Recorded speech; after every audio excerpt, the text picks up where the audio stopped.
శ్రీమహాగణాధిపతయే నమః. అపార కరుణా సింధుం జ్ఞానదం శాంతరూపిణం శ్రీచంద్రశేఖర గురుం ప్రణమామి ముదాన్వహం. సాధనా రహస్యము. ఏకం సత్ విప్రా బహుదా వదంతి. శ్రీ అనుభవానంద గ్రంథమాల, బాపట్ల, భీమునిపట్నం. సర్వసిద్ధాంత సార్వభౌమాది బహు గ్రంథకర్తలు శ్రీ రామకృష్ణాశ్రమములు, బాపట్ల, భీమునిపట్నం. సంస్థాపకులు పరమహంస పరివ్రాజకాచార్య శ్రీ అనుభవానంద స్వాములు వారు తమ శిష్యుని ఉద్దేశించి శ్రీ మాతాజీ త్యాగీశానందపూరి వారిని ఉద్దేశించి వ్రాసినటువంటి లేఖలు. 7వ లేఖ. యమం సత్యం. తమ్ముడు మాతాజీ, పూర్వపుటి ఉత్తరం అహింసాతత్వాన్ని నీకు బోధిస్తూ నీ మనస్సును కొంచెం అలసట కలగజేసి ఉంటుంది. అయినా ఈ వరకు నీ మనస్సు మరలా పాటలో పడ్డదని తోచి మరలా వ్రాయటం ప్రారంభం చేస్తున్నాను. భయం కానీ విసుగు కానీ నీకుండరాదు సుమా. ఎప్పుడెప్పుడు ఈ విషయాలు తెలుస్తాయా అని తీవ్ర కాంక్షతో ఉండాలి నీ చిత్తం. ఆకలితో ఉన్నవాడు అన్నం కొరకు ఎలా నిరీక్షిస్తాడో అలా ఉండాలి నీ మనస్సు. అలాగా ఉంటే ఇక విసుగుకు తావేది? అందుచేత యమంలో 2వ భాగం సత్యం.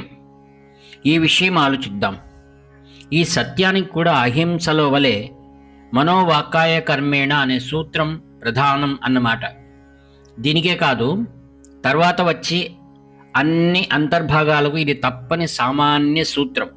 అందుకని మరలా ఆ విషయాన్ని చెప్పకుండా కేవలం సత్య నిర్వచనానికే పూనుకుంటున్నాను. మరలా నీ మనస్సుకు జాగ్రత్త చెప్పి శ్రద్ధగా విను. సత్యం అంటే ఏమిటి? ఈ పదం వేదాల్లో కర్మకాండలోనే కాక జ్ఞానకాండలో కూడా వస్తుంది. సత్యం వద అని వేదంలో గల విధి వాక్యాలలో చాలా ముఖ్యమైన వాక్యం ఇది. విధి వాక్యాలంటే ఏమిటంటావా?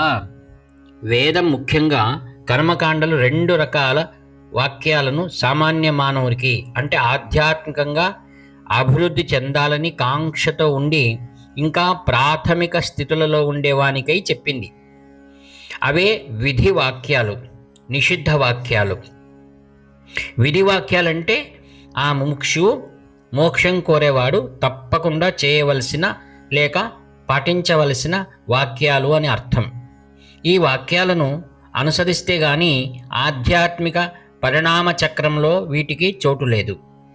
అలాగే కొన్ని పనులు అతడు ఆచరించరాదు కదా, వాటిపై దృష్టినైనా పడనీయరాదు. అందుచేత దయాస్వరూపిణి అయిన వేదం వాడి కొరకు ఇది చెయ్యి అని చెప్పిన వాక్యాలు విధి వాక్యాలు అంటారు.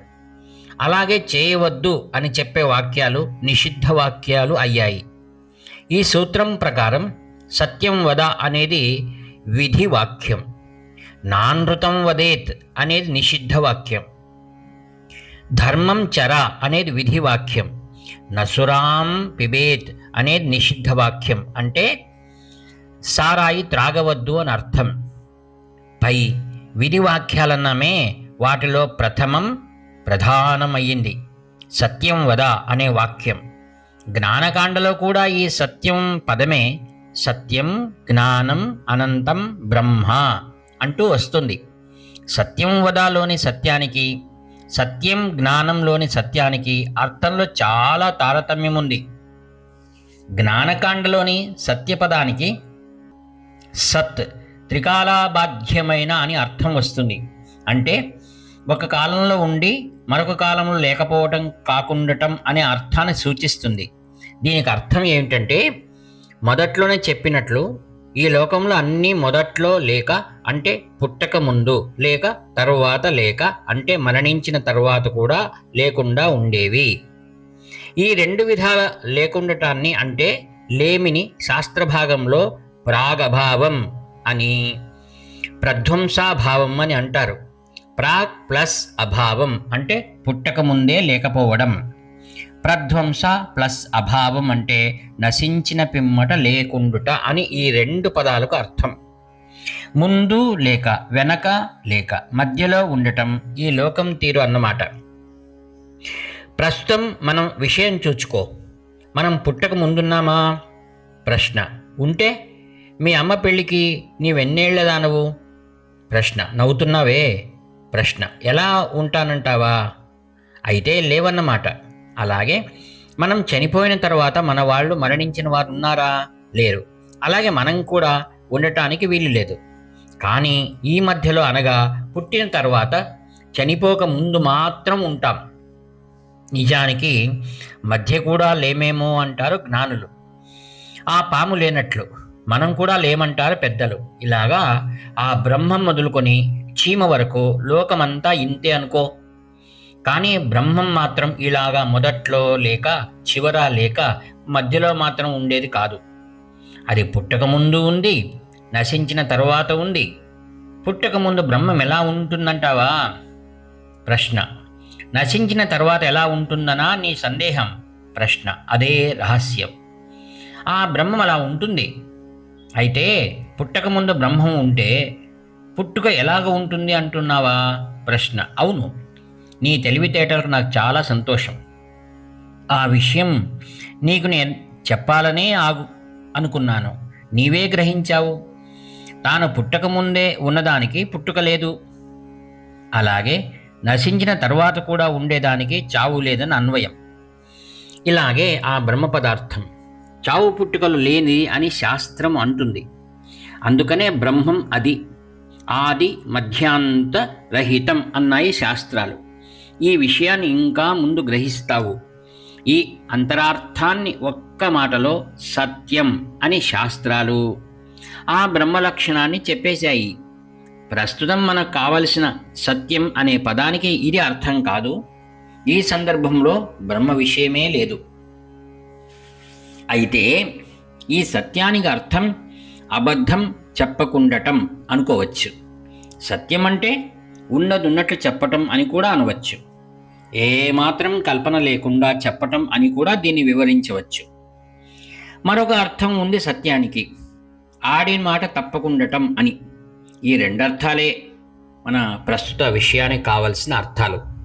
ఈ విషయాన్ని సావకాశంగా ఆలోచిద్దాం. పై చెప్పిన 2 అర్థాలలో మొదటిదైన ఉన్నదున్నట్లు చెప్పటం అనే దాన్ని గురించి కొంచెం సేపు చూద్దాం.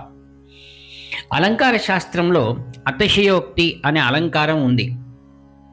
భాషా రచనానికి మెరుగులిచ్చే శాస్త్రం అలంకార శాస్త్రం. దాంట్లోది అతిశయోక్తి. దీని అర్థం ఏమిటంటే అసలు దానికంటే ఎక్కువగా చెప్పటం. అది ఎలాగా అంటే, నువ్వు గోదావరిని చూచావు, దాని వెడల్పుకు ఆశ్చర్యం పొంది సముద్రంలాగా ఉందంటావు.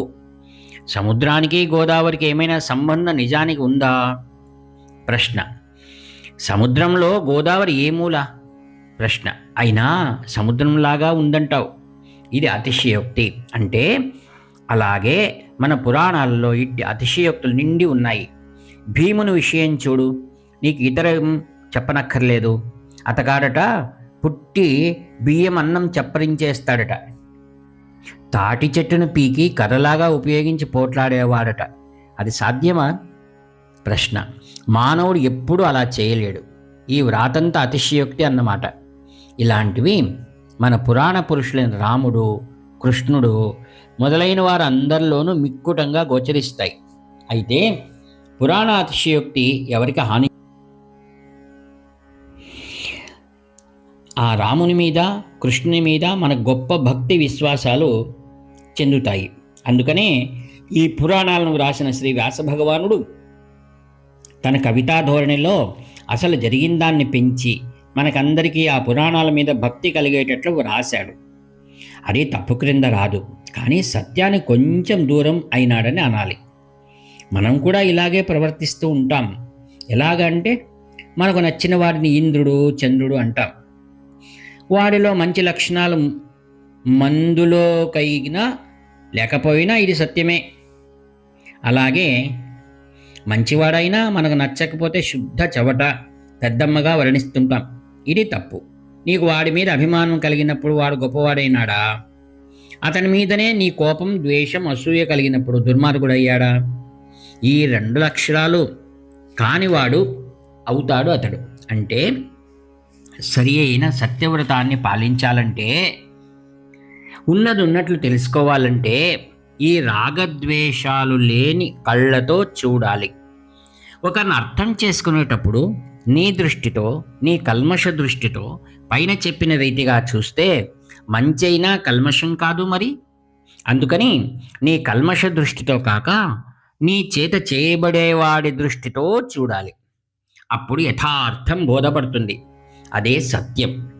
ఎలాగంటే ప్రపంచంలో ఆడ మగ గొడవ చాలా ఎక్కువగా. అందుచేత ఎవరో అన్నా చెల్లెలు కలిసి రైలు ప్రయాణం చేస్తుంటే వాళ్ళిద్దరిని చూసి అందరూ అనుమానించేవారే. ఎందుచేత? ఆ అన్న చెల్లెలి దృష్టితో చూస్తేగా వీరి సంకుచితమైన సామాన్యమైన పామర దృష్టితో చూస్తారు. కాబట్టి ఇలాంటి ఎన్నో ఉదాహరణలు చెప్పవచ్చు. ఇక నీవు ఊహించుకోవచ్చు. కాన సత్యం అంటే కల్మష దృష్టి కాక నిర్మల దృష్టి అన్నాను. ఇది అభ్యాసంలో పెట్టిన వాడే ధన్యుడు. పై కారణాల వల్ల ఎవ్విధమైన కల్పన లేకుండా చెప్పటం సత్యం అని తేలింది. అమ్మాయి, ఈ విషయం చాలా ముఖ్యం. అయినా అందరూ తప్పు చేసేది కూడా ఇక్కడే.